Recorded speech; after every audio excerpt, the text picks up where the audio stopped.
Morning. A very early morning. It won't be long. We wake up at this time in the morning and see the sunshine. But not today. In fact, it's quite mild. So I've got my jumper over my arm rather than wearing it. And the reason why I'm up and about so early is because I'm going into London to have breakfast with a few friends. One of the sort of the goodbye tour thing of saying goodbye to people because there won't be time in the new year. So yes, let's go into London, and as we go we can look at the Christmas lights.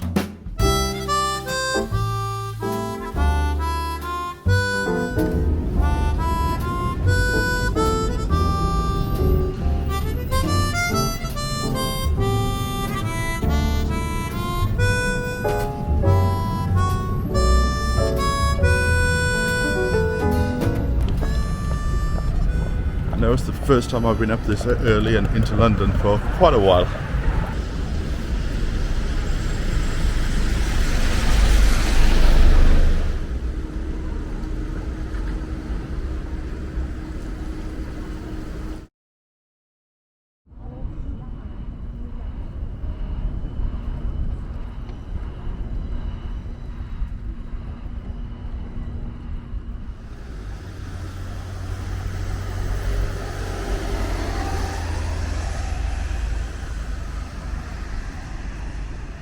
So just crossing the river here, and this is where there was an incident a few years ago where somebody was with a machete attacking people. It was just here.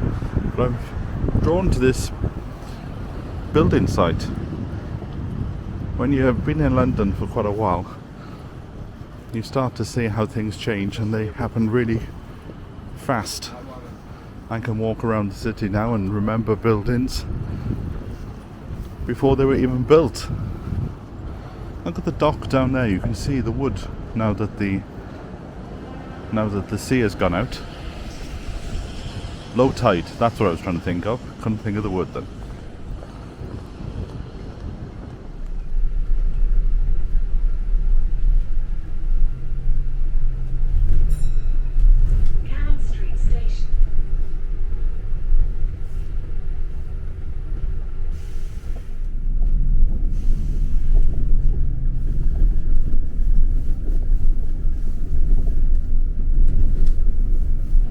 So we're going to start at Ludgate Circus with St. Paul's, just in the distance there. But the street that I've come to walk you down is Fleet Street. And this is where I was based for quite a few years, just off Fleet Street in fact, down on the Thames, which we will head there now.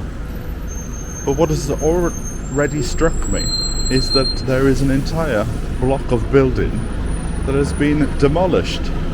Now, the last time I was here on a regular basis was probably about 12 to 15 years ago. And even on my right hand side, there's a building gone. It's strange, I can't actually remember what was here now.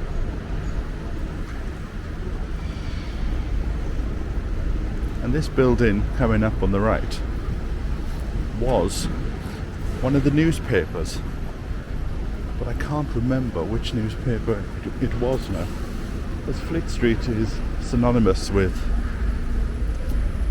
newspapers, but when I was here I was working for a TV company, and it's just gone 9 o'clock, so it's quite busy here at the moment. I must say, this is the busiest it's been since before the lockdown. But look, this entire building, whatever was there, I can't remember, is gone.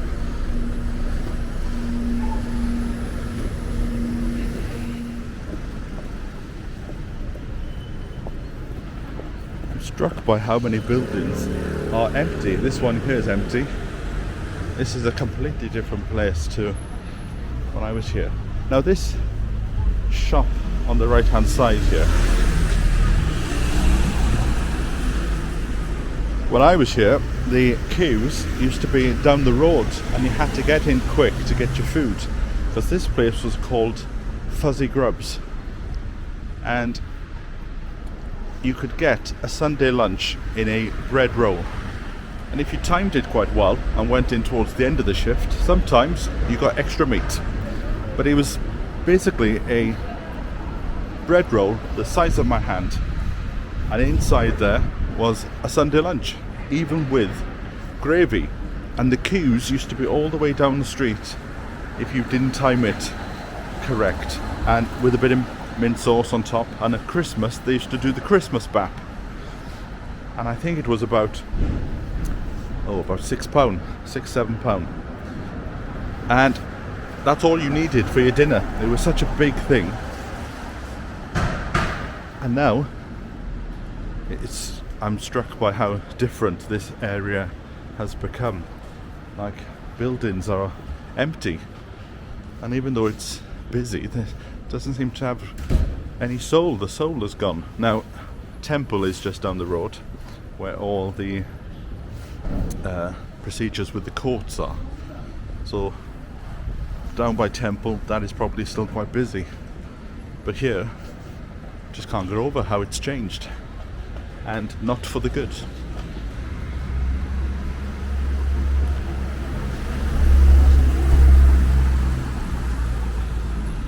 So when I worked here, I worked on a ship called the HMS President, which was moored up on the side of the Thames down here. So just through to the right there, that's where all the law section is, the barristers.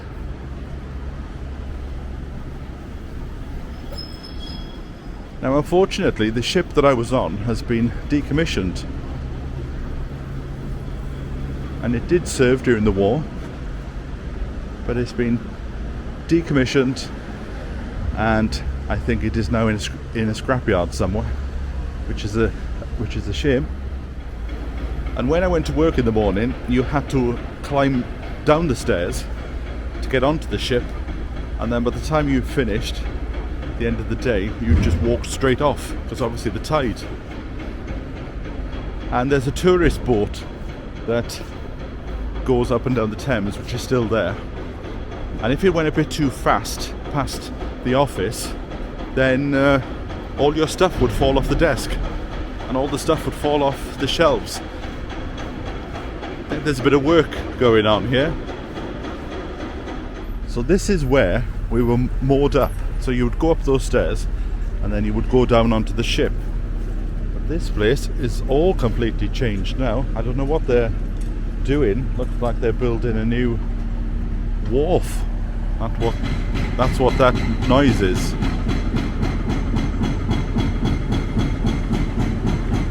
It was actually a good place to base an office, because at the time I was doing content for a website that we had created, which was all about London theatre, and especially the West End. And the West End is only about 5 minutes just down the road there. So it was very handy for doing the edit, running off and doing some filming. And there were a lot of happy times spent here. And I remember for New Year's Eve, I thought I'll stay and work a bit later so I can see the fireworks. And just across the way there, you will see is the London Eye, which has fireworks on for New Year's Eve. So I stood on the bridge of the ship, and saw the fireworks and had a great time. But to walk from here to Charing Cross, which is only a 10-minute walk, took an hour and a half, because there were so many people here.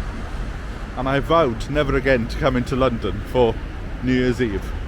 And it is far better just to watch it on the TV. And then once it's all finished, you can have a cup of tea and go to bed, and be in a nice warm bed.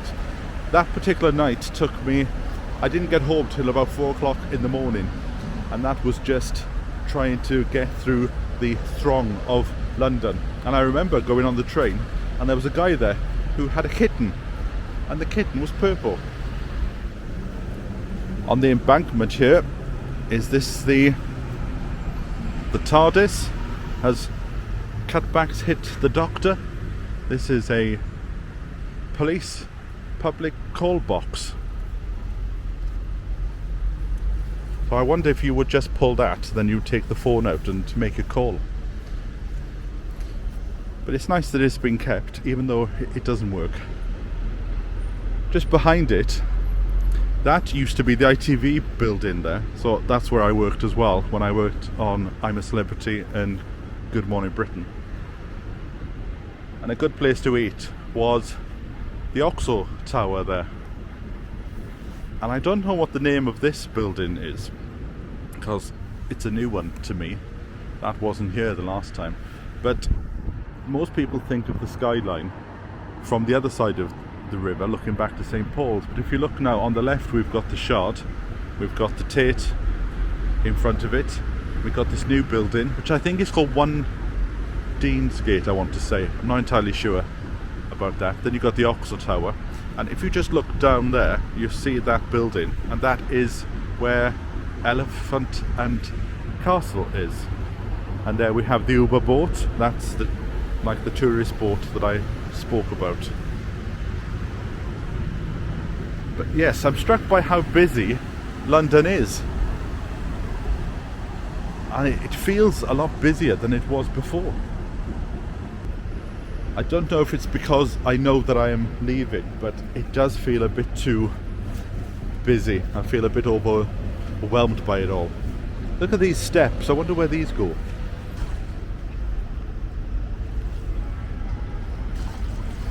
I bet they are a bit slippery.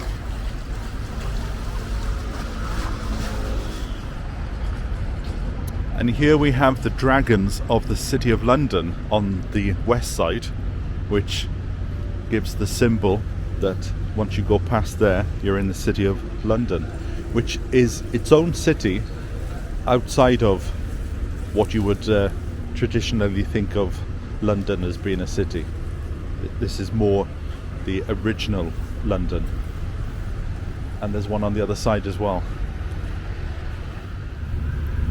But despite the hustle and bustle of London, there are all these little pocket gardens.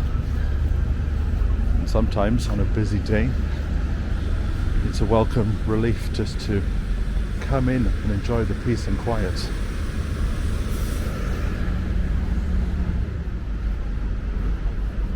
So we're going to head down Milford Lane. And I don't know what's down here, to be honest. So it'll be an adventure for the both of us.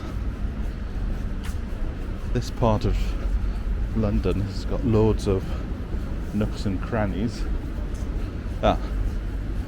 Brick wall. So we're going up these very old looking stairs, and I'm hoping this will take me back onto Fleet Street.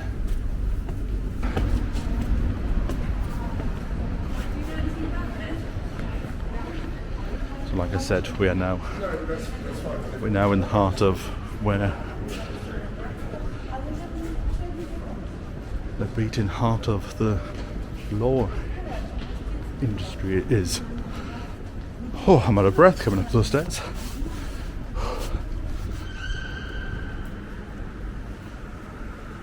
So every time you hear about Meghan and Harry, it's usually outside the law courts. Yeah, they're all courts of justice. Anytime you see the news and somebody is stood outside talking from the courts, this is where they stand, just on that little island there. I remember being in there many years ago for the after show party of The Lord of the Rings. They had hired it out from about 11 o'clock in the night till 6 in the morning. Obviously I can't go in there now, otherwise I would be in court. But there's a huge chamber just as you go through the door there.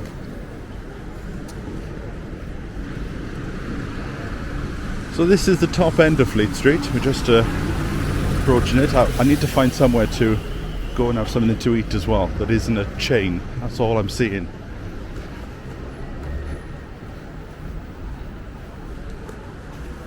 I'll put a link in the description, but John Rogers did a very fascinating video about the history of this street. So I'm not going to go over that. I'll put a link to that in the video description below. So you see this on a regular basis here. People just walking around with boxes of files, moving them to different chambers. And in the city, it's even worse. You see loads of people just walking around with piles of paper. So I'll just show you. This is the way to Temple Church, is in there. So it's a very medieval looking place. So we won't go in because I need to go and get some food. But again, go off and watch John Rogers' video. I think he must have come on the weekend because it was a lot quieter when he came. For me, it's a Wednesday morning, so it's very busy. But see, they have these hidden churches. Look at that with the round turret.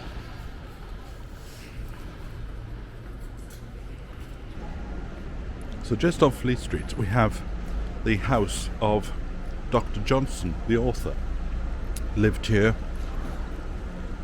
for quite a while, and he is famous for the quote, "When a man is tired of London, he is tired of life." Well, I'm not tired of life, I'm just exhausted of London. And this was his little garden. And then on the other side of the square, it's just surprising to note how many of these buildings are available to let, that there's nobody in them. And just opposite these buildings we have this one here, which is the birthplace of the UK's first independent radio, LBC, which is still going today. And then just on the other side of the square is his cat, Hodge, getting ready for the Christmas festivities. So just off the square now, we will head back out onto Fleet Street, because before I take you to St. Paul's Cathedral, there's somewhere special I want to go and see. Hopefully it's still there. It should be. But it's surprising that the Tipperary pub, which is across the road there, that's closed down. Surprising how an area can change so much in just a handful of years. I wonder what's going there then. Salisbury Square Development.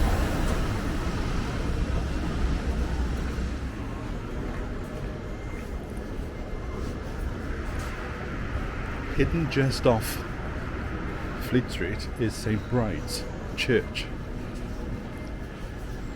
And this is usually the church that is used for funerals and celebrations for anybody to do with the press and authors. And just down the side of it, there used to be a very nice pub called the Old Bell. Wonder if it's still there. I can see there are people going into the church, so I won't go in. Maybe there's something going on. Christmas service.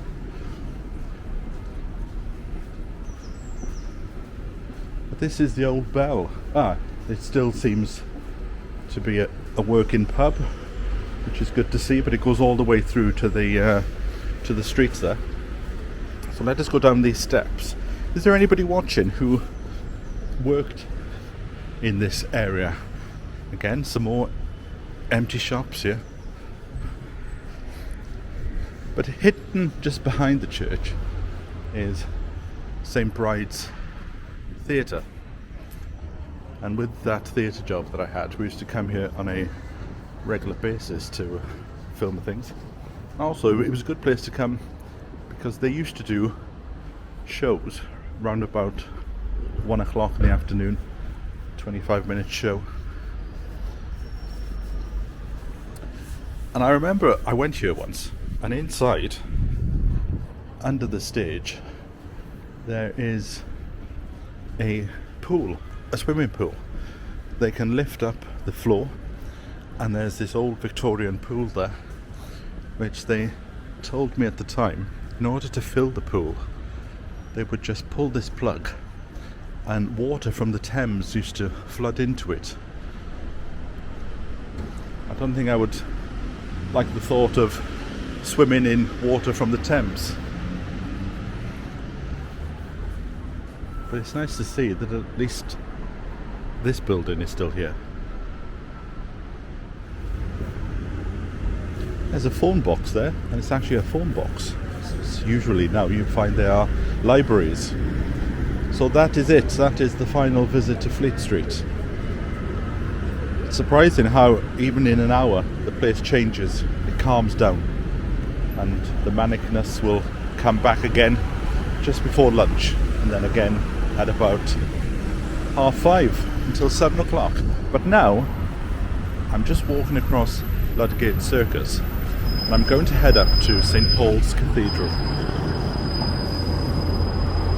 What's surprising about St Paul's is when you actually get here, it doesn't appear as big as you might think if you just watch it on the TV.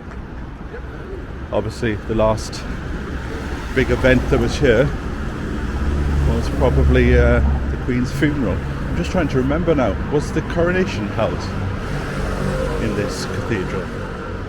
I can't remember now. But if you're a fan of the TV show First Dates on Channel 4, they film it just down here. I don't watch it, so I'm not entirely sure where the place is. But yes, when you see the King come into the cathedral, even the outside looks a lot bigger than it actually is. I wonder if the old bird woman is there today, selling her wares at tuppence a bag. I remember a long time ago now, I did some filming for St Paul's, and I was taken inside and shown the behind the scenes, and I was taken into the belfry bit where you could look down from the Whispering Gallery. Just keep an eye on the road a sec. Yeah, so the First Dates restaurant I think is down just behind here on the huts. I seem to remember that I read it somewhere, that it was down here. Can we see it? Oh, it looks closed up. I wonder if it is actually a restaurant or whether it was set up just for the filming. But this is St Paul's, and as you see, it's not as big. Well, maybe in this video it will look huge, but so this is where the carriages come in. I'm not going to go in because I haven't got time, and I've got to get somewhere else. But they used to, when I came here, the big doors were open, but now it looks like you've got a sign in there. Oh, and they're still doing the washing of the hands section. So there it is. It looks a bit more imposing when you're actually stood by the side of it.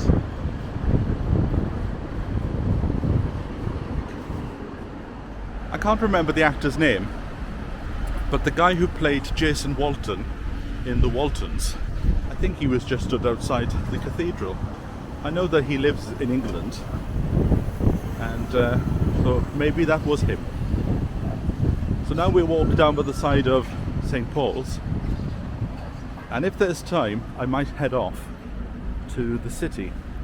I used to work in a building down here, and it was used as the location for Cruella de Vil's house in 101 Dalmatians. It was just off Mincin Lane. Christmas tree there, and I was thinking they've got the barrier around and how ugly it makes it look, and I thought that's probably to stop kids But thinking about it, you don't really get kids around this area, so that's probably to stop people from going inside it to sleep. Just beyond the tree is the Millennium Bridge, which is the bridge that used to wobble when it was first installed. So this is the back end of St. Paul's, which you don't usually see on TV shows. So they've got a side entrance there.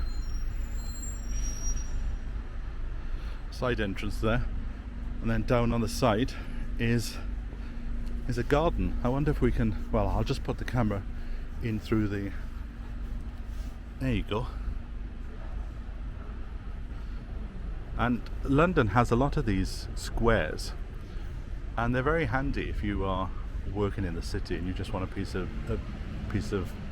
peace and quiet to collect your thoughts.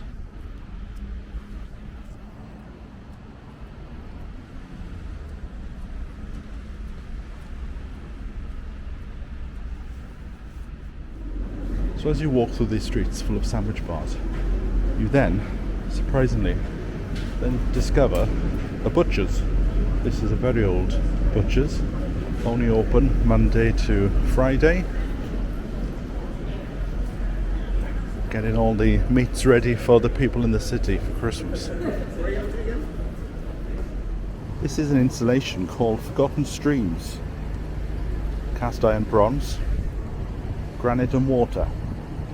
The artist has taken her inspiration from the ancient Walbrook River, which flowed through this site hundreds of years ago. A watercourse during the Roman period, the Walbrook was slowly buried over the centuries. And again, John Rogers has a lot of videos about the Walbrook, where he retraced it a few years ago.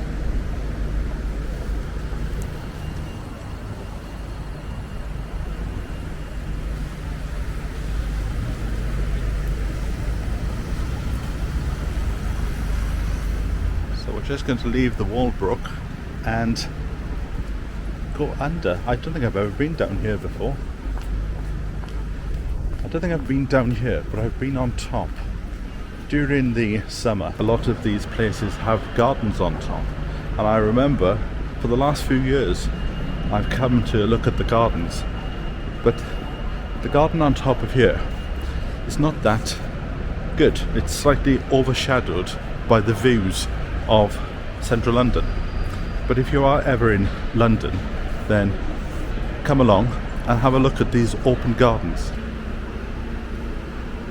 So we come out opposite Cannon Street station, and again this installation continues following the Walbrook.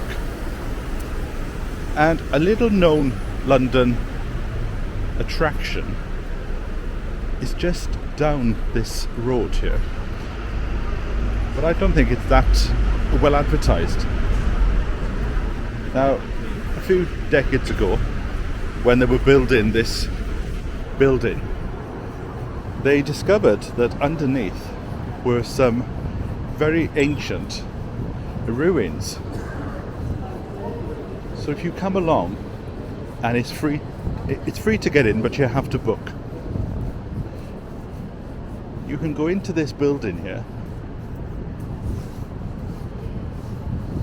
If I can find the entrance. I can't find the entrance. Ah, there it is. You go into this building and it takes you down below the ground, and it shows you these ancient stones. Now unfortunately I've never been able to film in there because they have a restriction on filming and even taking pictures, although there are a few on the internet if you search. And I went there, and it was a fascinating experience to think that you were looking at stones that have been there for hundreds of years.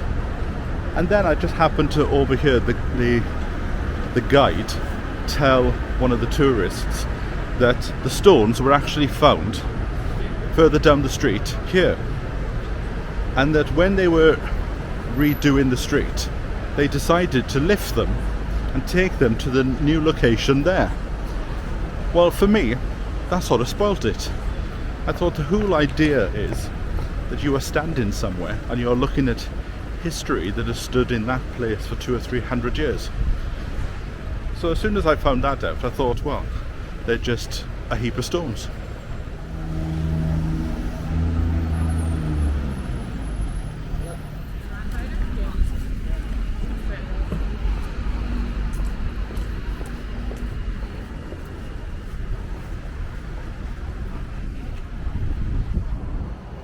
So I'm just going to catch the bus now and head home.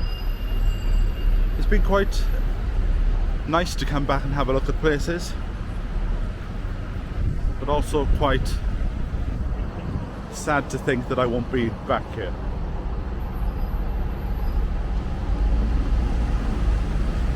But must always grab on to the fact that this will always be here, so I could always come back for a visit.